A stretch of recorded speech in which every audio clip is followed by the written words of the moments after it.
Thank you so much, Mr. Saumya, for joining us on this podcast at Dawdle.live. Extremely happy and grateful that you took out time to share your insights with our global audience. Just to give a brief context about Mr. Saumya, will kind of run through what he is and what he has done in his career. He's a chief business officer, with a renowned company. He comes with over 21 years of experience in business development, operations, and transformation across industries like steel, infrastructure, e-commerce, edtech, and government marketplaces. And today we are going to deep dive into his story, his vision, and the kind of work that he has done. He has navigated everything from steel plants to scaling national digital marketplaces. He's an MBA from FMS Delhi and a background in electrical engineering and a career spanning giants like SAIL, Larsen and Toubro, Jindal Steel, and government e-marketplace. He has driven multi-billion rupees transformation. Thank you so much, Saumya, for joining us, and thank you so much for taking out time. Thank you, Rishikesh. It's a pleasure to be here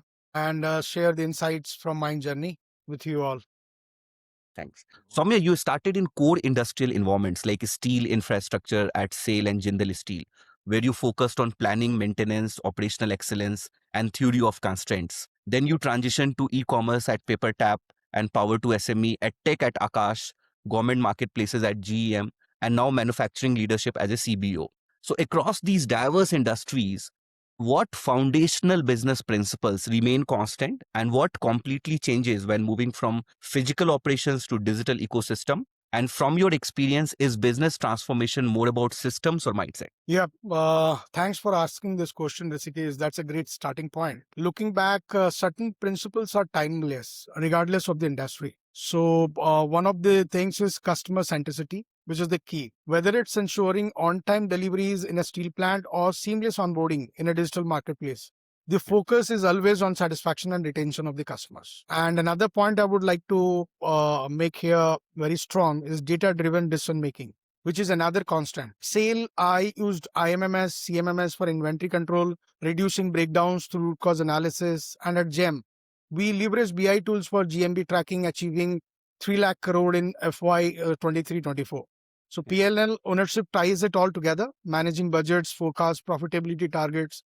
This has been central from my early days, optimizing the spares procurement to leading revenue optimization as the CBO. And what changes dramatically is the pace and the scalability. In heavy industries, physical constraints like crane utilization or heavy vehicle turnaround times dominate. Think implementing TPM 5S at Jindal to cut scrap and improve the on time in full, which we call it OTIF. Digital ecosystems like at Peppertap or GEM shift to agile processes, API integrations will support and real-time analytics via tools like Salesforce or Jira. There's less tolerance for delays. Steel furnace repair might take days, but a digital glitch needs fixing in hours because it's going to impact a lot many customers. On transformation, it's 70% mindset and 30% systems. Systems like CRM implementation at Aakash or TOC at Jindal provides the framework, but success comes from fostering a culture of innovation and accountability. I have seen teams resist change until they buy into the why of it, aligning strengths with the mission, as I do now at RMX Group. I hope I have answered your question. Absolutely, sir. To the point. Now, during your time at Intellect Design Arena and Government e-marketplace, you scaled GMV to unprecedented levels. You drove payment collections, onboarded ministries and PSUs, and integrated institutions like Indian Railways. What are the real operational and governance complexities when it comes to scaling a national procurement platform, which involves kind of public money, regulatory oversight, and multiple stakeholders? And how do you balance technology delivery with political, administrative, and operational realities? Thanks, Rishikesh. Scaling GEM was one of the most rewarding challenges. We grew GMB from 1 lakh crore in FY 21-22 to 3 lakh crore in 23-24 with 52,000 crore in payments. Operationally, complexities include integrating diverse ERPs. We developed a toolkit with 38 APIs for Indian Railways, covering bid publishing to post contract management, talking 50,000 crore of procurement potential for the GEM platform. And governance-wise, handling public funds means strict SLAs, transparency via multilingual call centers, and Pareto analysis for help desk efficiency. Stakeholder coordination is massive. Central ministries on one, states, PSUs like IOCL, BPCL, HPCL, and even the village level entrepreneurs under Panchayati Raj, onboarding 2.5 lakh buyers and sellers at the same time.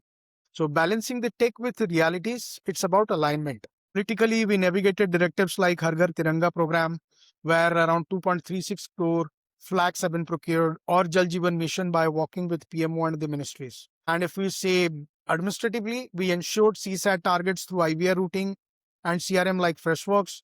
Operationally, we monitor MSP, RFP, scope for features like forward auctions, mobile apps. The key is data-driven reviews, periodic assessments with teams to hit targets, while maintaining the three pillars of GEM, which is inclusiveness, transparency, and efficiency. And it resulted in appreciation from PM Modi to the Commerce Minister, Mr. Piyush Goyal. Everybody validated our approach. So at Aakash Educational Services, you led Salesforce CRM implementation across classroom, digital, call center, and other teams. And when we look around the industry, we see that most of the CRM implementation fail due to adoption issues or process misalignment. So from your experience, sir, like what makes a CRM transformation successful at scale? What resistance pattern do you see in larger organization? And how do you drive a structured execution without alienating stakeholders? Absolutely. CRM is transformative, but when done right, but the adoption is the weakest point. At Aakash, we implemented Salesforce enterprise-wide, covering restructuring, performance measurement, and Service Cloud for customer service. Success of the transformation hinges on alignment. It starts with clear KPIs tied to business goals, like lead management and pipeline acceleration. We integrated it with the BI tools like Tableau for CEO dashboards, enabling real-time tracking of outputs. Resistance often stems from change fatigue, teams fear added bureaucracy or loss of autonomy. In large organizations, silos between sales, delivery, support amplify this. And at Aakash, classroom digital verticals initially pushed back on the unified processes. To counter we involved the stakeholders early. We held workshops for buy-in, piloted features like email to case for scholarships, and showed quick wins like automated refunds reducing errors. We use structured frameworks like Jira for tracking requirements, bugs, and tests, foster collaboration through cross-functional teams as I did with the mobile app launches for students and parents. The result was seamless workflows without alienation, boosting efficiency and customer delight. So your experience is kind of very diversified. Like, you started with, you kind of went into government, then you came to Akash, startup. And now, the next one, the next question is around power to SME and Peppertap, which is again a very different industry altogether, where Yeah. you effectively ran state or business unit operations with full P&L accountability. So when moving from strategy planning to direct P&L ownership, sir, like what changes in your decision-making framework? How do you prioritize between growth, cash flow, operational efficiency, and customer experience? Yeah. So stepping into the CEO mode at Peppertap, where I was heading the business operations for Gujarat and Telangana and power to SME shops, that was intense, managing end-to-end the P&L for operations, marketing, finance, and more. And from strategy, where I focus on planning at Larsen and Toubro or Eastman, decision-making shifts to real-time accountability. So frameworks become more tactical, ROI analysis for marketing, pulse reviews for daily ops, and automation like vendor ledgers to cut costs. Prioritization and constraints, growth first but sustainable at Peppertap. We expanded vendors, cities while reconciling assets and COD settlements. Cash flow is non-negotiable. We reduce handshakes via happy cards and automated transactions. Efficiency then comes the next. Projects like Opsutra, online SOPs, fraud restrictions, streamlined processes, customer experience ties it. Better apps, VIP programs, CSAT focus drove retention. Through a balanced short-term wins, example referral rollouts with long-term vision, ensuring high moral teams deliver. Now, sir, as a chief business officer, now your role covers pre-sales, post-sales, customer success, collection, pricing, CRM optimization, and product alignment. Kind of a very wide, coverage of the things. So where do most of these mid-sized industrial or B2B organizations leak profitability? And what frameworks do you use to convert chaos into performance improvement? Yeah, thanks for asking this question, Rishikesh. In my current role at RMX Group, Bluebird, and others, I have seen leaks primarily in collections, inefficiency, and operational misalignment. Mid-size B2B firms often overlook structured follow-ups, leading to delayed payments. At GEM, we strengthened this to hit 52,000 crore of collections. Pricing discipline and SKU complexity follow. poor pipeline hygiene, like at Eastman with OTIP models, causes inventory bloat. The frameworks start with SWOT for chaos assessment, then TOC, theory of constraints for bottlenecks, as at Jindal. Used balanced scorecards for KPIs like financial tracking and process optimization. At Power to SME, pulse reviews turn daily ops into measurable gains. Cross-functional cadence shared KPIs and reviews ensures alignment, converting chaos to excellence, as seen in the next GMB growth at Intellect. That's how I ensured the cross-functional team alignment and other strategies. And you've also collaborated with MDs, CEOs, ministries, PSUs, distributors, people at plant ops and all those. Now, a strategy often fails in execution, certainly, despite of having great slides. And so what are the top three reasons that you feel strategy execution fails in Indian enterprises? And how do you ensure alignment between leadership intent and frontline execution? Spot on. Ensuring alignment, cascade goals via dashboards and reviews at Aakash. CEO dashboards link strategy to frontline, foster accountability through mentoring like Spot Awards or GEM. Regular stakeholder engagement, as with boards and regulators now, translates intent to execution.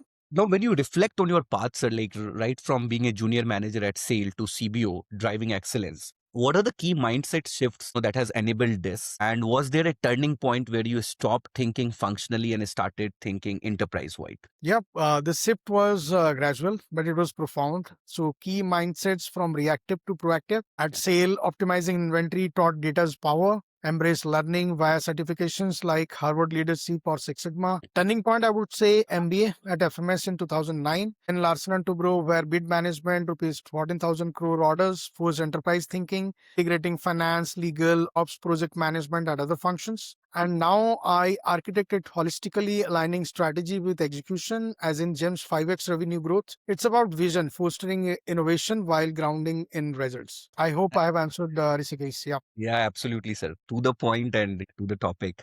Thank you so much, Soumya, for sharing all these insights with us. It's great connecting with you and learning about your experiences so far. I hope, this podcast will inspire a lot of leaders across the globe so that you can work cross industry, you can work cross functions and still lead your way to kind of achieve great things for, for the organizations that you're working for. Thank you so much, sir. My pleasure, Rishikesh. Thank you very much for your time.